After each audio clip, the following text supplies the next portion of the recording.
പ്രാചീന തമിഴകത്തിൽ നിന്നും ഉത്ഭവിച്ച് കാലക്രമത്തിൽ പൂർണ്ണമായും മലയാള ഭാഷയും അതിന്റെ സംസ്കാരവുമായി പരിണമിച്ച് ആധുനിക ജനകീയ കലാരൂപമായി വളർന്ന് ഉത്സവപറമ്പുകളിലും മറ്റ് വേദികളിലും നിറഞ്ഞ സാധാരണക്കാരായ പ്രേക്ഷകരുടെ മുൻപിൽ അവതരിപ്പിച്ച് ജനങ്ങളുടെ മനസ്സിലിടം നേടിയ കലാരൂപമാണ് വിൽപ്പാട്ട് അഥവാ വിൽക്കലാമേള. തന്റെ ജീവിതം തന്നെ ഈ അന്യം നിന്ന് പോയ കലാരൂപത്തിന് വേണ്ടി മാറ്റിവെച്ച ശ്രീ നെടുമങ്ങാട് ശശി എന്ന കലാകാരനാണ് ലാമ്പു വീഡിയോയുടെ ഇന്നത്തെ അതിഥി. കല്ലാറിൻ തീരത്ത് സുന്ദരിയാണവൾ, ഞാവൽ പഴത്തിൻ്റെ നിറമാണവൾ.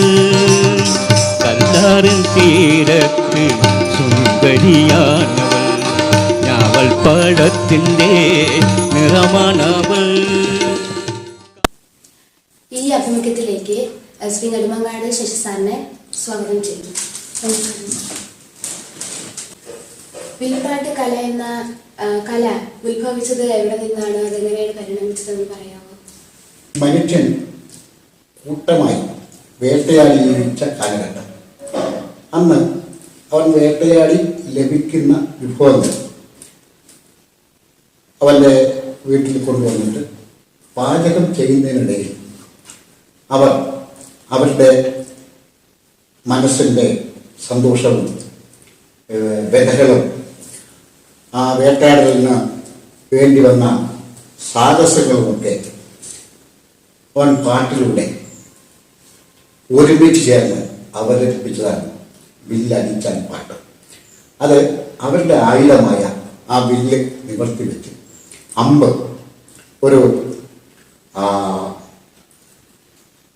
ഉപയോഗിച്ചുകൊണ്ട് അവരുടെ വീട്ടു സാധനങ്ങളായ കുടം, അന്നൊക്കെ കുറച്ച് ഉപകരണങ്ങളുള്ള അതെല്ലാം ഉപയോഗിച്ച് തൻ്റെ വേദനകളും സന്തോഷവും ഒക്കെ പങ്കുവെച്ച് കൂട്ടമായി പങ്കുവെച്ചാണ് വില്ലടിച്ചാൽ. അത് പിൽക്കാലത്ത് തമിഴകത്തിൻ്റെ ഒരു അനുഷ്ഠാന കലയായി മാറി. കേരളത്തിലേക്ക് അത് വന്നപ്പോൾ അതിനൊരു കലാരൂപം എന്ന രീതിയിൽ അതിനെ മാറ്റിയെടുക്കാൻ കേരളത്തിലെ അല്ലെങ്കിൽ അന്നുകൊണ്ട് കന്യാകുമാരി ഉൾപ്പെടുന്ന ആ ഭാഗത്തെ കലാകാരന്മാർക്ക് സാധിച്ചു എന്നുള്ളതാണ്.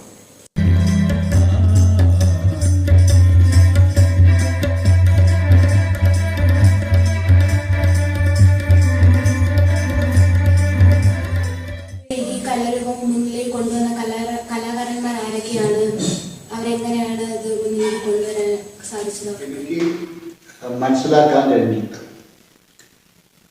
ഈ വിൽപ്പാട്ട് കല ഒരു അനുഷ്ഠാന കലയായിരുന്നു. അത് കേരളത്തിലേക്ക് ഒരു കലാരൂപമായി പരിണമിക്കുന്നത് നമ്മുടെ പഴയ തിരുവിതാംകൂറിൻ്റെ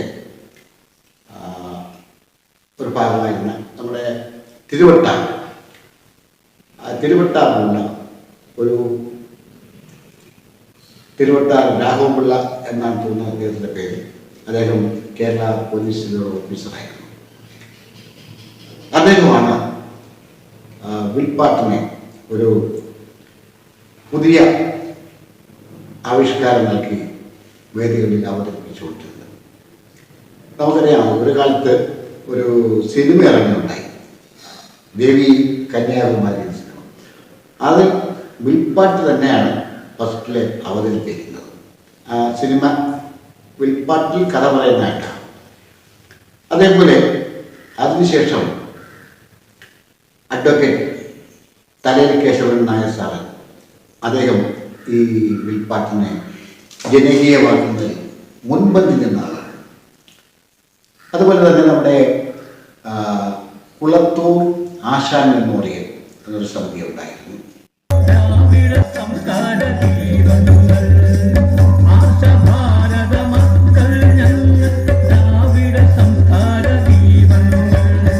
പിന്നെ നമ്മുടെ കൊല്ലം ജില്ലയിലെ മയ്യനാട്, കൊടവട്ടൂർ, നമ്മുടെ പഴയ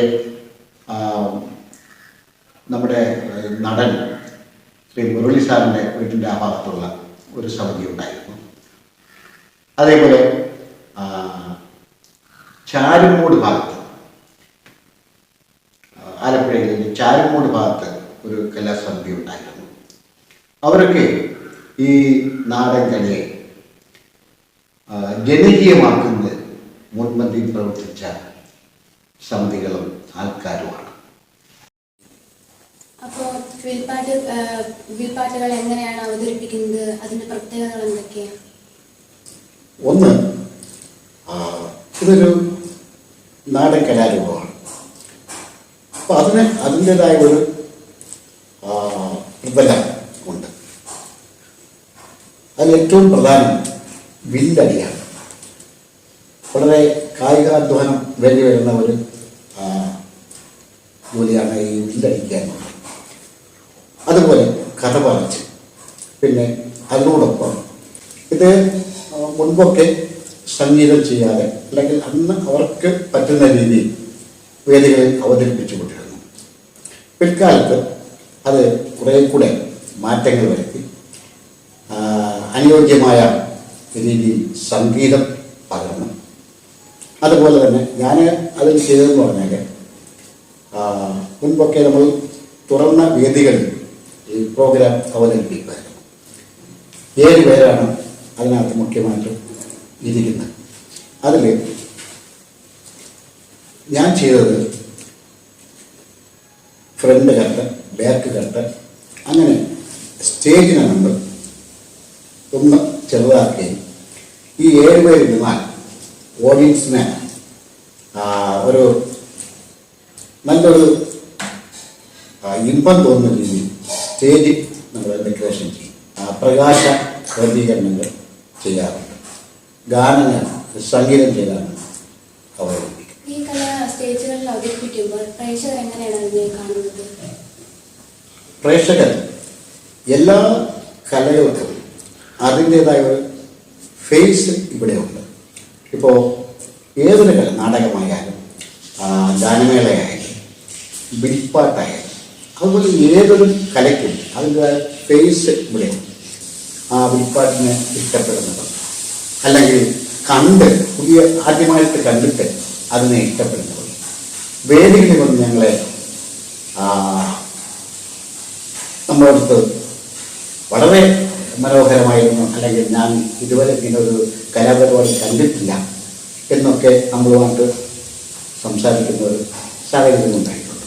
അത് ഹാരങ്ങൾ കൊണ്ട് ഞങ്ങൾ വേദിയിലേക്ക് വന്ന് ഞങ്ങളെ ഹാരങ്ങൾ ചാർത്താറുണ്ട്. കാരണം ഒരിക്കൽ കൊല്ലത്തൊരു വേദിയിൽ ഈ കലാപരിപാടി അവതരിപ്പിക്കുമ്പോൾ ഒരു കൂട്ടം ചെറുപ്പക്കാർ അവർ വളരെ ആവേശത്തോടെ വന്ന് ഞങ്ങളുടെ വേദി വന്നു പില്ലടിക്കുന്ന ആളുടെ കാല് തൊട്ട് വന്നിരിക്കുകയാണ്. എന്നിട്ട് അവർ പറഞ്ഞത്, ചേട്ടാ ഞങ്ങൾ ബില്ലടിക്കാൻ പാട്ടെന്ന് കേട്ടിട്ടുണ്ട്, പക്ഷേ ഇത് ഇത്രയും ഭംഗിയായി ഇങ്ങനൊരു കലാരൂപം ഉണ്ടെന്ന് നമുക്ക് ശരിക്കും അറിയത്തില്ലായിരുന്നു. ഇത് ഞങ്ങളുടെ ജീവിതത്തിലൊരു വലിയ അനുഭവമാണ് എന്ന് പറഞ്ഞിട്ട് നമ്മുടെ കാല് വർണ്ണിച്ചു പോയിട്ടുണ്ട് പല വേദികളിലും. സാഹചര്യം എന്ന് പറയുന്നത്, ഞങ്ങളുടെ ഒരു കുടുംബക്ഷേത്രം ഉണ്ടായിരുന്നു. അതിലെ ഉത്സവത്തോടനുബന്ധിച്ച് അന്നത്തെ നെയ്യാറ്റിൻകര ഭാഗത്തുള്ള കലാകാരന്മാരുടെ വിൽപ്പാട്ടുണ്ടായിരുന്നു. എനിക്കൊരു 4-5 വയസ്സുള്ളപ്പോഴാണ് ആ കലാപരിപാടി ഞാൻ കാണുന്നത്. അത് അന്നെൻ്റെ മനസ്സിനെ വല്ലാതെ സ്വാധീനിച്ചു. അതിനുശേഷം ഞാൻ പ്രൈമറി സ്കൂളിൽ പഠിക്കുന്ന സമയത്ത് സ്കൂൾ വാർഷികത്തോടനുബന്ധിച്ച് അധ്യാപകരെ ഒരു വിൽപ്പാട്ട് അവതരിപ്പിക്കുകയുണ്ടായി. അതിൽ എന്നെയും കുടമണിയാണ്, ആ കുടമണിക്കാനായിട്ട് എന്നെയും ഇരുത്തി. അതിനുശേഷം ഞങ്ങളുടെ നാട്ടിലെ ചേട്ടന്മാർക്കൊരു വിൽപ്പാട്ട് സമിതി ഉണ്ടായിരുന്നു. അവർ എന്നെ വന്ന് കണ്ടു. അവരുടെ വിൽപ്പാട്ട് സമിതിയിൽ ഈ കൈമണി അടിക്കുക എന്നുള്ളതാണ്. കൈമണി എന്നൊരു ഉപകരണമുണ്ട്. അതും പിന്നെ അവരോടൊപ്പം കൂട്ടുചേർന്ന് പാടാൻ എന്നെ കൂടെ കൊണ്ടുപോയി. ആ കാലത്ത് നെയ്യാറ്റിൻകരയിൽ ഒരു വിദഗ്ധനായ വില്ലടി ആശാനെ കൊണ്ടുവന്ന് അവിടെ പരിശീലനവും കൊടുത്തു. അതൊക്കെ എനിക്ക് കാണാൻ അവസരമുണ്ടായി. അതിനുശേഷം ഞാൻ താമസം പിന്നെ കൊല്ലത്തേക്ക് മാറുകയും പിന്നെ തുടർന്ന് പഠിച്ചത് അവിടെയാണ്. അവിടെ ഒരു വിൽപ്പാട്ട് സമിതി നമ്മുടെ അടുത്ത ജ്യേഷ്ഠന്മാരൊക്കെ സംഘടിപ്പിച്ചപ്പോൾ അതിലും ഞാൻ മുൻകൈയിട്ട് നിന്നു. കുറേ നാൾ ആ വിൽപ്പാട്ട് സമിതി പ്രവർത്തിക്കുകയുണ്ടായി. അതിനുശേഷം ഞങ്ങളുടെ ഗ്രാമത്തിൽ തന്നെ ഒരു വലിയ സമിതി ഉണ്ടായിരുന്നു, ഒരു ക്ലബ് ഉണ്ടായിരുന്നു. അതിൻ്റെ നേതൃത്വത്തിൽ ഞാനൊരു വിൽപ്പാട്ട് സംഘടിപ്പിച്ചു, ഒരു മത്സരത്തിന് വേണ്ടി. അന്ന് യുവജനോത്സവം നടക്കുന്ന സമയമായിരുന്നു. അപ്പോൾ ഇന്നത്തെ പോലുള്ള ആധുനിക മൊബൈൽ സംവിധാനങ്ങളൊന്നും ഇല്ലാത്ത സമയം അവർ ലെറ്റർ അയച്ചു, ഞങ്ങൾക്ക് മത്സരത്തിന് പങ്കെടുക്കാം, വിൽപ്പാട്ട് മത്സരത്തിന് പങ്കെടുക്കാം. അത് പ്രകാരം ഞങ്ങൾ വയനാട് സ്ഥലത്ത് വന്നു. അവിടെ വന്നപ്പോഴാണ് അവർ പറയുന്നത്, വിൽപ്പാട്ടിന് വേറെ സമിതി മത്സരിക്കാനില്ലാത്തത് കൊണ്ട് നിങ്ങളുടെ പരിപാടി നടത്താൻ പറ്റത്തില്ല. അപ്പോൾ ഞങ്ങൾ പറഞ്ഞു, ഞങ്ങൾ മത്സരിക്കുന്നില്ല, ഞങ്ങൾക്ക് അനുവദിച്ചിരിക്കുന്ന സമയം നിങ്ങൾ തരും. കാരണം ഇതൊരു നാടൻ കലയാണ്, ഇത് ഇപ്പോൾ അന്യം നിന്നുകൊണ്ടിരിക്കുകയാണ്. അതുകൊണ്ട് അതിനെ ജനങ്ങളുടെ മുന്നിൽ ഒന്ന് അവതരിപ്പിക്കണമല്ലോ, അതിൻ്റെ അവസരം തരണം. ഇല്ല, അവർ തരില്ല എന്ന് എൻ്റെ സംഘാടകരായ ബ്ലോക്ക് ഓഫീസർ, വില്ലേജ് ഓഫീസർ, മറ്റേ പഞ്ചായത്ത് ഓഫീസറൊക്കെ പറഞ്ഞു. ഞങ്ങളതിൽ പ്രതിഷേധിച്ചു. അപ്പോൾ അവിടെ ഉണ്ടായിരുന്ന കുറേ പേര് ഞങ്ങളെ പ്രതിഷേധത്തെ മാനിച്ചുകൊണ്ട് മയ്യനാട് ജംഗ്ഷനിൽ കൊണ്ടുവച്ചു, റോഡിൽ കൊണ്ടുവച്ചിട്ട് ഞങ്ങളുടെ വിൽപ്പാട്ട് നടത്തി. അന്ന് അവിടെ കൂടിയ ജനങ്ങൾ വളരെ സപ്പോർട്ട് ചെയ്തു. അന്ന് ഞാൻ കരുതി, കാരണം ഇങ്ങനെ ഒരു നാടൻ കല അത് അന്യം നിന്നുകൊണ്ടിരിക്കുകയാണ്, ഇത് ജനങ്ങളിലേക്ക് എത്തിക്കണം, ഇതൊരു ജനകീയ കലയാക്കി മാറ്റണം. അതിന് എനിക്ക് എന്ത് ചെയ്യാൻ കഴിയും? ഈ കലാരൂപം എങ്ങനെയാണ് അവതരിപ്പിക്കുന്നത്, അതിന്റെ ഘടകങ്ങൾ, ഉപകരണങ്ങളൊക്കെ വിവരിക്കാമോ? മലയാളത്തിൽ വന്നിട്ട് ഇതിൽ ഉപയോഗിക്കുന്ന ഉപകരണങ്ങളാണ് ഏറ്റവും പ്രധാനം ഉടം എന്നൊരു ഉപകരണമാണ്. അതുപോലെ ഡോലക്ക്, ഗഞ്ചറ, കൈമണി, ഇതൊക്കെയാണ് ഉപയോഗിച്ചുകൊണ്ടിരിക്കുന്നത്. ആധുനിക കാലത്ത് പുതിയ രീതിയിലുള്ള ഉപകരണങ്ങൾ ഉപയോഗിക്കുന്നുണ്ട്. കാരണം പാട്ടുകൾ സംഗീതം ചെയ്താണ് അവതരിപ്പിക്കുന്നത്. അതുകൊണ്ട് തന്നെ ഓർഗൻ, തബല, കൂടെ കുടവും ഒക്കെ ഉപയോഗിച്ചാണ് നടത്തുന്നത്. അതുപോലെ തന്നെ ബീറ്റിൽ അതിൻ്റെ രണ്ട് ഭാഗത്തും കുറേ മണികൾ കെട്ടിയിടാറുണ്ട്. അതിപ്പോൾ സംഗീതം ചെയ്ത ഗാനങ്ങളായതുകൊണ്ട് ഇപ്പോൾ അത് നമ്മൾ മാറ്റും. കാരണം നമ്മൾ വില്ലിനിടയ്ക്ക് കൈ അറിയാതെ തട്ടിപ്പോയാൽ സൗണ്ട് മാറി, അതുകൊണ്ട് അത് ഉപയോഗിക്കുന്നില്ല. കഥ പറയുന്ന ഒരാൾ ആ കഥയ്ക്കനുസരിച്ച് സന്ദർഭത്തിനനുസരിച്ച് പാടാൻ ഒരാൾ, പാട്ടുകാരനെ സഹായിക്കുന്ന ഒരു പാട്ടുകാരൻ, വില്ലടിക്കുന്ന അതിലെ മെയിൻ കഥാപാത്രം. അതുപോലെ ഉപകരണങ്ങൾ, ഈ കുടം തുടങ്ങിയ ഉപകരണങ്ങൾ വായിക്കുന്നവർ, അവർ ഈ കഥയ്ക്കനുസരിച്ച് ഉള്ള രീതി സംഭാഷണം. ഇടയ്ക്ക് ചില സമിതികൾ തമാശ രൂപേണ ഒരു പാട്ട് അവതരിപ്പിച്ചു വരുന്നു. അതുപോലെ തന്നെ വിഷ്വലായിട്ട് ചിലത് ഈ വിൽപ്പാട്ടിനെ അവതരിപ്പിക്കുന്നു. ശരിക്കും വിൽപ്പാട്ടെന്ന് പറഞ്ഞാൽ ഒരു കഥ പറഞ്ഞ് നമ്മൾ പ്രേക്ഷകരെ നമ്മുടെ കഥയിലേക്ക് കൊണ്ടുവരണം. അതുപോലെ ഈ കഥ തുടങ്ങി അവസാനിക്കുന്നത് വരെ ആ പ്രേക്ഷകരെ നമ്മുടെ ഭാഗത്തേക്ക് നമ്മൾ കൊണ്ടുവരാൻ ശ്രമിക്കണം.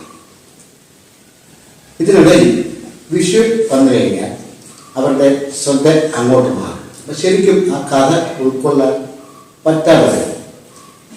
പലരും അങ്ങനെ ചെയ്യുന്നുണ്ട്. ഞാൻ അങ്ങനെ വിഷ്വൽ അവതരിപ്പിക്കാറില്ല.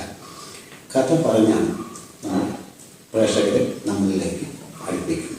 അതുപോലെ തന്നെ പരമാവധി നല്ല രീതിയിൽ ഗാനങ്ങൾ ആലപിച്ച് പ്രേക്ഷകരെ നമ്മുടെ കാലത്തേക്ക് കൊണ്ടുവരും. പിന്നെ വില്ലൻ വിൽപ്പയറ്റ് എന്ന് പറഞ്ഞാൽ അതൊരു ആയോധന കലയാണ്. ശരിക്കും പറഞ്ഞിട്ട് ആയോധന കലയാണ്. വളരെ മെയ്വഴക്കം വേണം ഒരു വില്ലടിക്കുമ്പോൾ. സാറിന്റെ ട്രൂപ്പിന്റെ പേരും അത് പ്രവർത്തിക്കുന്ന കലാകാരന്മാരെ കുറിച്ചും പ്രേക്ഷകർക്ക് ഒന്ന് പറയാമോ? എൻ്റെ സമിതി പ്രവർത്തിക്കുന്നത് തിരുവനന്തപുരം ജില്ലയിലാണ്. സമിതിയുടെ പേര് ഹരിത തിയേറ്റേഴ്സ് എന്നാണ്. ഇതിലെ 33 വർഷമായിട്ട് ഞാൻ ഈ കലാപരിപാടി അവതരിപ്പിക്കുന്നു. ഇപ്പോൾ എൻ്റെ കൂടെ പ്രവർത്തിക്കുന്ന കലാകാരന്മാർ അതുകൊണ്ട് 20 വർഷത്തോളം എന്നോടൊപ്പം പ്രവർത്തിക്കുന്നവരാണ്. പാടുന്നത് അശോകൻ ആറ്റിങ്ങൽ എന്ന് പറയുന്ന ഒരു കലാകാരനാണ്. ഇപ്പോൾ വില്ലടിക്കുന്നത് മോഹി കലാകാരൻ. അദ്ദേഹം തിരുവനന്തപുരം സിറ്റിയിൽ താമസിക്കുന്ന ആളാണ്. അതേപോലെ രാജേന്ദ്രൻ, പിന്നെ ഓർഗനും തബലയൊക്കെ വായിക്കുന്ന ഇവരെല്ലാം സിറ്റിയിലുള്ള ഒരു പ്രൊഫഷണൽ ആർട്ടിസ്റ്റുകളാണ്.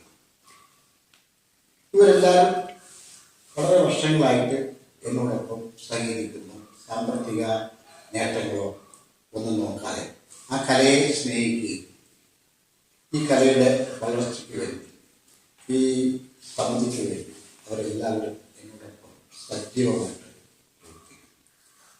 ഈ ജനകീയ കലാരൂപമായ വിൽപ്പാട്ട് എങ്ങനെ സാധാരണക്കാരായ മനുഷ്യരുടെ ജീവിതവുമായി ബന്ധപ്പെട്ടിരിക്കുന്നു? കലയ്ക്കുള്ളതാണ്. കല ജീവിതത്തിൻ്റെ അങ്ങനെ 2 തലത്തിൽ ചിന്തിക്കുന്നവരുണ്ട്. വിൽപ്പാട്ട് കല ഒരു നാടൻ കല. അതുകൊണ്ട് തന്നെ അത് ജീവിതത്തിൻ്റെ കഥയാണ്. ഓരോ നാടൻ കലകളും മനുഷ്യൻ്റെ ജീവിതവുമായിട്ട് ബന്ധപ്പെട്ടിരിക്കുന്നതാണ്. അവൻ്റെ സന്തോഷം, അവൻ്റെ സങ്കടങ്ങൾ, അവൻ്റെ സാമൂഹ്യ വിഷയങ്ങൾ, നാളെക്കുറിച്ചുള്ള സങ്കല്പങ്ങൾ, ഇതെല്ലാം നാടൻ കലയിൽ വളരെ പ്രസക്തമാണ്. പിന്നെ നമുക്കറിയുന്ന കഥകളി. അപ്പോൾ കഥകളി ലോകപ്രസിദ്ധമായ കലയാണ്. അഭിനയത്തിനും സംഗീതത്തിനും ഒക്കെ അതിൽ ഒരു വരമ്പുണ്ട്. നാടൻ കല ആയ വിൽപ്പാട്ടിന് അത്തരം വരമ്പുകളില്ല. ഇപ്പോൾ ചരിത്രകഥ പറഞ്ഞാലും സാമൂഹ്യ കഥ പറഞ്ഞാലും പുരാണ കഥ പറഞ്ഞാലും ആ കഥനത്തിനിടയിൽ സാമൂഹ്യ വിഷയങ്ങളെ നമുക്ക് ഉൾക്കൊള്ളാൻ പറ്റും. സാമൂഹ്യ വിഷയങ്ങൾ നമുക്ക് അവതരിപ്പിക്കാൻ പറ്റും.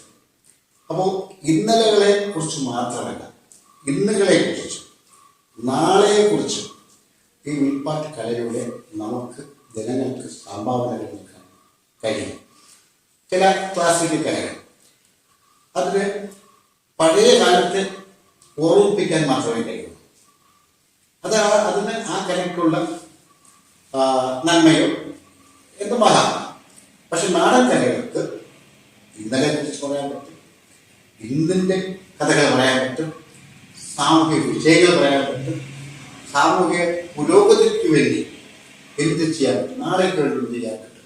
അത്തരത്തിൽ നമുക്ക് ആ കലാരൂപത്തെ അവതരിപ്പിക്കാൻ കഴിയും എന്നുള്ളതാണ് ഈ പാട്ടിൻ്റെ ഒരു പ്രസക്തി. ഈ കലാരൂപത്തില് സ്ത്രീകൾ എങ്ങനെയാണ് സ്ത്രീകളുടെ പ്രാധാന്യം എന്താണെന്ന് പുതിയൊരു തലമുറ കടന്നു വരുമ്പോൾ അവരെങ്ങനെ ഇതിനെ കാണുന്നു, അവരുടെ കടന്നുവരവിനെ കുറിച്ച്? ഈ കലാരൂപത്തിന് കുറെ വർഷങ്ങൾക്ക് മുമ്പ് സ്ത്രീകളെ ഉൾക്കൊള്ളിച്ചുകൊണ്ട് പല സമിതികളും വിൽപ്പാട്ടിൽ നടത്തിയിട്ടുണ്ട്. പല കാരണങ്ങൾ കൊണ്ട്. കാരണം ഇതിനകത്ത് ജില്ലയുടെ ഒരു പ്രധാന വിഷയമാണ്. പിന്നെ അധിക നേരം ഇരിക്കണം, 2 മണിക്കൂറൊക്കെ ഇരിക്കേണ്ടതാണ്, തറയിൽ തന്നെ ഇരിക്കേണ്ടതാണ്. അങ്ങനെ ചില കാരണങ്ങളുണ്ട്. ഒരുപക്ഷെ അങ്ങനെ ആയിരിക്കാം ഈ വനിതകൾ അധികമായിട്ട് ഈ രംഗത്തേക്ക് കടന്നു വരാറില്ല. തീർച്ചയായും. കാരണം ഇത് സംഘടിപ്പിക്കുക എന്നുള്ളത് തന്നെ ഈ വിൽപ്പാട്ട് അന്യം നിന്ന ഒരു കാലഘട്ടത്തിലാണ് ഞാൻ ആ ഭാഗത്തേക്ക് വരുന്നത്. അതുകൊണ്ട് തന്നെ സംഘടിപ്പിക്കാൻ വളരെ ബുദ്ധിമുട്ടുകൾ അനുഭവിച്ചിട്ടുണ്ട്. കലാകാരന്മാരെ കിട്ടാൻ ഉള്ളത്, അതുപോലെ പല കാരണങ്ങൾ. നല്ലൊരു അനുഭവം എന്ന് പറഞ്ഞാൽ ഒരുപാട് അനുഭവങ്ങളുണ്ട്. ഒരിക്കൽ നമ്മുടെ പോലീസ് ക്ലബിൻ്റെ ഒരു പരിപാടി ഞങ്ങൾ തിരുവനന്തപുരത്ത് പരിപാടി കൊണ്ടിട്ടു. അപ്പോൾ വളരെ ചെറിയൊരു എമൗണ്ടായിരുന്നു അവർ ഉദ്ദേശിച്ചത്. അപ്പം ഞാൻ പറഞ്ഞത് എനിക്ക് വാഹനത്തിൻ്റെ വാടകയ്ക്ക് ബുദ്ധിമുട്ടാണെന്ന് അവർ ഉടനെ തന്നെ പോലീസിൻ്റെ വാഹനം വിട്ടു തന്നു. അതിന് ഞങ്ങൾ അവിടെ പോയി പരടി ഗ്രൗണ്ടിൽ പ്രോഗ്രാം നടത്തിച്ചു. വളരെ ഒരു വലിയൊരു സദസ്സായിരുന്നു. അത് ഉദ്ഘാടനം ചെയ്യാനായിട്ട് അവിടെ വന്നത് ആ പോലീസിൻ്റെ അവിടുത്തെ മേലധികാരി. അദ്ദേഹം വന്ന് ഞങ്ങളെ സ്റ്റേജിലേക്ക് വിളിച്ചു. പ്രോഗ്രാം അവതരിപ്പിച്ചു. അപ്പോൾ ഓഡിയൻസ് ഇങ്ങനെ വളരെ തിങ്ങി നിറഞ്ഞൊരു ഓഡിയൻസ് വന്നപ്പോൾ ഞങ്ങൾ കലാകാരന്മാർക്കൊരു മനസ്സിനൊരു സന്തോഷമാണല്ലോ. അപ്പോൾ ഞങ്ങൾ വളരെ ഗംഭീരമായിട്ട് ഞങ്ങൾ ആ പെർഫോം ചെയ്തു. അത് പരിപാടി തീർന്നപ്പോൾ അതിൻ്റെ സംഘാടകർ വന്ന് ഞങ്ങളുടെ സോറി പറഞ്ഞു, ചേട്ടാ ഞങ്ങളൊരു വില്ലടിച്ച പാട്ടെന്നെ ഉദ്ദേശിച്ചുള്ളൂ, പക്ഷെ ഇതൊരു ഒന്നൊന്നര പരിപാടിയാണല്ലോ, ഇത് ഇത്രയും പ്രതീക്ഷിക്കില്ല എന്ന് പറഞ്ഞിട്ട് ഇത് ഞങ്ങൾക്ക് നമ്മൾ പറഞ്ഞ എമൗണ്ട് അങ്ങനെ മാറ്റാൻ പറ്റില്ല. കാരണം അവർ വൗച്ചറൊക്കെ എഴുതിയാണ്. ഞങ്ങളുടെ ഓഫീസർ അദ്ദേഹം നിങ്ങൾക്കൊരു പാരിതോഷികം തരുന്നത്. അദ്ദേഹം വന്ന് ശരിക്കും പറഞ്ഞാൽ പരിപാടിക്ക് തന്ന അതേ എമൗണ്ട് തന്നെ ഒരു പാരിതോഷികമായിട്ട് അദ്ദേഹം ഞങ്ങൾക്ക് തരികയുണ്ടായി. അതുപോലെ പല വേദികളിൽ, പിന്നെ പല വേദികളും നിറഞ്ഞ വേദികളാണ്. ഞാൻ സ്ഥിരമായിട്ട് 15 വർഷമായിട്ട് പ്രോഗ്രാം അവതരിപ്പിക്കുന്ന ഇത്തിക്കര മാടനടിയിലാണ്. 15 വർഷമായിട്ട് ഞങ്ങളുടെ എല്ലാ പരിപാടി അവതരിപ്പിക്കുകയാണ്. ശരിക്കും പറഞ്ഞാൽ എൻ്റെ കലാപരിപാടികൾ അല്ലെങ്കിൽ വിപ്പാട്ട് കേൾക്കാൻ ആഗ്രഹിക്കുന്ന അനേകം ആൾക്കാർ പല പ്രദേശങ്ങളിലുമുണ്ട്. അവരെ എനിക്ക് എവിടെയെങ്കിലും അടുത്ത പരിപാടി ഉണ്ടോ എന്ന് വിളിച്ച് ചോദിക്കും. അങ്ങനെ അതൊന്ന് കാണാം. പിന്നെ പല തിക്തമായ അനുഭവങ്ങളും നമുക്കുണ്ടായിട്ടുണ്ട്. ഒരിക്കൽ കൊല്ലത്തൊരു പ്രോഗ്രാം 9 മണിക്കാണ് പ്രോഗ്രാം വെച്ചത്. അപ്പോൾ അവിടെ കുട്ടികളുടെ ഡാൻസും ഒക്കെ ആയിട്ട് അതൊരു 12:30-1 മണി വരെ നീണ്ടു. പിന്നെ ആളുകളെല്ലാം അവിടെ നിന്ന് മാറി. ആരുമില്ലാതെ സംഘാടകരോട് പറഞ്ഞു, ചേട്ടാ ഞങ്ങൾ കുറേ ദിവസമായിട്ട് ഉറക്കത്തിലാണ്, ഉറക്കക്ഷീണമാണ്, അതുകൊണ്ട് ഞങ്ങൾ വന്നിട്ടൊന്ന് പറഞ്ഞു ചേട്ടൻ എന്തെങ്കിലും പരിപാടി കാണിക്കുകയോ ഉണ്ടാക്കി ക്യാഷും തന്നിട്ട് അവർ പോയിട്ട് പറഞ്ഞു. ഞാൻ നോക്കിയപ്പോൾ എൻ്റെ സ്റ്റേജിന് ഫ്രണ്ടിൽ ഒരാളെങ്കിലും ഉണ്ടല്ലോ. ഞാൻ അവിടെ ആ വേദിയിൽ 1 മണിക്ക് ശേഷം പരിപാടി അവതരിപ്പിച്ചു. ഇതിനിടയ്ക്ക് അവിടെ ആൾക്കാർ പോകുമ്പോൾ അവർ കാർ നിർത്തിയിട്ട് ശ്രദ്ധിച്ചിട്ട് പോകും. പക്ഷെ ആ ഒരാള് എൻ്റെ പ്രോഗ്രാം തീരുന്നത് വരെ ഇരുന്നു. അതുകൊണ്ട് തന്നെ എനിക്ക് അവിടെ നിന്ന് ഈ പരിപാടി നിർത്തിയിട്ട് പോകാൻ പറ്റത്തില്ല. കാരണം ഒരു പ്രേക്ഷകനുണ്ട്. അപ്പൊ അദ്ദേഹത്തിന് വേണ്ടി നമ്മൾ ആ കഥ പറഞ്ഞേ പറ്റും. കാരണം അദ്ദേഹം അത് കേൾക്കാൻ വേണ്ടി ഇരിക്കുന്ന ആളാണ്. അങ്ങനെയുള്ള അനുഭവങ്ങൾ ഉണ്ടായിട്ടുണ്ട്. ഈ കലാരൂപം ഒന്ന് പ്രേക്ഷകർക്ക് വേണ്ടി ഒന്ന് അവതരിപ്പിക്കാമോ? തീർച്ചയായിട്ടും. നമ്മുടെ ഈ കലാരൂപം അറിയാമല്ലോ. കാരണം പലവിധ സാധന സാമഗ്രികളൊക്കെ വേണം. പക്ഷെ ഇപ്പോൾ അത് ഒന്ന് ചെറിയ രീതിയിലൊന്ന് പറയാം. പ്രിയപ്പെട്ട അഥാമുഖ്യം നീട്ടി വിധിച്ച നീല സാരി പോലെ നീണ്ട നിവർന്ന് കിടക്കുന്ന സഖ്യാതി സാരങ്ങൾ മാനും മയിലും ചാഞ്ചാടി ഓടുന്ന കാണുന്ന പ്രദേശം അഴകും ലാവണ്യവും ഒത്തുചേർന്ന് നൃത്തം വയ്ക്കുക. ബാക്കി ലോകത്തിന്റെ വഞ്ചനകളൊന്നും തന്നെ എത്തിനോക്കിട്ട് നിൽത്ത ആ പുണ്യഭൂമിയുടെ പേരാണ് കൊറ്റാവര. ഇത് പറഞ്ഞുകൊണ്ട് നമ്മൾ ആ കൊറ്റാവരയെ കുറിച്ച് പറഞ്ഞിരിക്കും. നമ്മള് നീല നീലവാനം നീലാകാശം നീലമാസത്തെളിമയമാനം നീല നീലവാനം നീലാകാശം മീനമാസത്തെളിമയമാനം താഴെ കിള്ളിയാറൊഴുകുന്ന പൊന്നരയേല പറവകൾ നൃത്തമാടും പാടം കിഴക്കുമേലെ സൂര്യൻ 1000 പൊൻകതിർ വീശി വന്നു 1000 പൊൻകതിർ വീശി വന്നു. അത് ആ സന്ദർഭമായിട്ട് നമ്മൾ പാടണം. അതുപോലെ അതേയൊക്കെ കഥകൾ, ആ കഥ പറഞ്ഞു വരുമ്പോൾ നമ്മൾ അവിടെ തന്നെ ഒരു പാട്ടുണ്ടാകും. ഇപ്പോൾ നമ്മൾ ഉദാഹരണത്തിന് അതാ പൊന്മുടി മലയുടെ മനോഹരിയായ ഹല്ല എന്ന് പറഞ്ഞ പാട്ട് വരികയാണ് അല്ലേ. അത് വെള്ളാരൻ കല്ലുകൾ ചെല്ലുമണി കല്ലുകൾ വെള്ളത്തിൽ തെന്നിയോടും പരലുകൾ, വെള്ളാരൻ കല്ലുകൾ ചെല്ലുമണി കല്ലുകൾ വെള്ളത്തിൽ തെന്നിയോടും പരലുകൾ, സൂര്യപ്രകാശമിട്ടു മിന്നിത്തിളങ്ങിയും പൊട്ടിച്ചിരിച്ചു ഓരോ കല്ല. ഇങ്ങനെയാണ് ആ കഥയും പാട്ടുമായിട്ട് ലയിച്ചു പോകുന്നത്. ഇത്രയും ജീവിതത്തിന്റെ ഇത്രയും കാലയളവില് അവതരിപ്പിച്ച കഥകൾ ഏതൊക്കെയാണെന്ന് പറയാം. കഥകൾ നമ്മുടെ പ്രശസ്ത കവികളുടെ കവിതകൾ കഥയാക്കി അവതരിപ്പിച്ചിട്ടുണ്ട്. ഞാൻ സ്വന്തമായിട്ട് എഴുതിയ അനേകം കഥകളുണ്ട്. അതൊന്ന് കൊച്ചാമല തമ്പുരാട്ടി, ഒരു ചരിത്ര കഥയാണ്. മറ്റൊന്ന് കൽപ്രതി, കൽപ്രതി മിത്ത് കഥയാണ്. അത് പുരാണവുമായിട്ട് ബന്ധപ്പെട്ട ഒരു മിത്ത് കഥയാണ്. അതേപോലെ ഒരു സാമൂഹിക കഥയാണ് മലനാട് മന്ത്രി, വയനാട്ടിലെ സാധാരണക്കാരൻ്റെ തൊഴിലാളികളുടെ അവരുടെ ജീവിതവുമായിട്ട് ബന്ധപ്പെട്ട കഥയാണ് മലനാട് മന്ത്രി.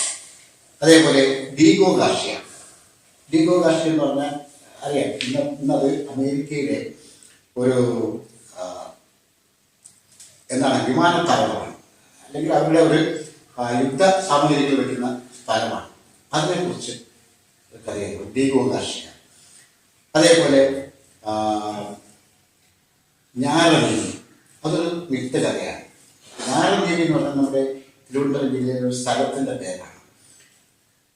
അത് എന്തുകൊണ്ട് ആ ഞാറനീതി എന്ന് വരാൻ കാരണം, അപ്പം അതിനെക്കുറിച്ച് മനസ്സിലാക്കി അവിടെ ഒരു കഥ നടന്ന ഒരു കഥ, അതിന് ഞാറനീതി കഥ അവതരിപ്പിക്കുന്നു.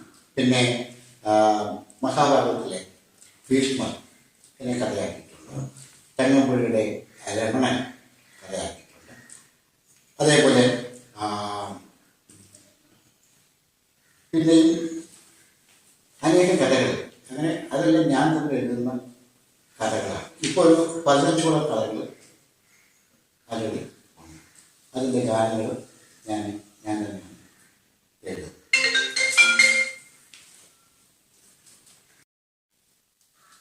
വിൽക്കലാമേള എന്ന കലാരൂപമല്ലാതെ മറ്റ് കലാമേഖലകളിലൊക്കെ പ്രവർത്തിച്ചിട്ടുണ്ട്. ഉണ്ട്, ഇപ്പോഴും ഉണ്ട്. അതായത് ഞാനിപ്പോൾ തിരുവനന്തപുരത്ത് ജഗതിയിൽ സ്പെഷ്യൽ സ്കൂളുണ്ട്. അവിടെ കുട്ടികളെ മോണമാക്കിച്ച് അതുപോലുള്ള അഭിനയങ്ങളും കുട്ടിക്കാൻ പോകാറുണ്ട്. അവിടെ പോയിട്ട് മൈമ് കുട്ടികളെ പഠിക്കും. അവരുടെ സ്കൂൾ തല, അതായത് സംസ്ഥാന തല ഉത്സവങ്ങളിലൊക്കെ അവിടെ കുട്ടികളെ കൂടുതൽ പ്രോഗ്രാം അവതരിപ്പിക്കാറുണ്ട്. പിന്നെ കൊച്ചുനാൾ മുതൽ തന്നെ, കുഞ്ഞുനാൾ മുതൽ തന്നെ നാടകമായിട്ട് വലിയ ബന്ധമാണ്. ഒരുപാട് ദേഹന്റെ നാടകങ്ങൾ, അമേശ്വർ നാടകം അഭിനയിച്ചിട്ടുണ്ട്, എഴുതിയിട്ടുണ്ട്. ഒരു കാലഘട്ടത്തിൽ ഒരു നാടക സമിതി തന്നെയാണ് ഉണ്ടായി. സാമ്പത്തിക ബുദ്ധിമുട്ടുകൾ കൊണ്ട് അത് നിന്നുപോയി. അങ്ങനെ മറ്റ് കലകളുമായിട്ടും, അതായത് നാടകം, മോണോആക്ട്, പണ്ടൊക്കെ ഇന്നത്തെ പോലെ മിമിക്രി അല്ലില്ലായിരുന്നു. അന്നൊക്കെ ഹാസ്യകലാപ്രകടനമായിരുന്നു. ആ ഹാസ്യകലാ പ്രകടനത്തിലൊക്കെ പങ്കെടുത്തിട്ടുണ്ട്. പിന്നെ ഇപ്പം ടെലിവിഷൻ പ്രോഗ്രാമിൽ ഈ കലാരൂപത്തെ കുറിച്ച് അവതരിപ്പിച്ച നെടുമങ്ങാട് ശശി സാറിന് നന്ദി പറയുന്നു. അതോടൊപ്പം പൊന്മുടി മലയുടെ മനോഹരിയായ ഹല്ല, വെള്ളാരൻ കല്ലുകൾ ചെല്ലുമണി കല്ലുകൾ വെള്ളത്തിൽ തെന്നിയോടും പരലുകൾ, വെള്ളാരൻ കല്ലുകൾ ചെല്ലുമണി കല്ലുകൾ വെള്ളത്തിൽ തെന്നിയോടും പരലുകൾ, സൂര്യപ്രകാശമിട്ടു മിന്നിത്തിളങ്ങിയും പൊട്ടിച്ചിരിച്ചു ഒരു കല്ല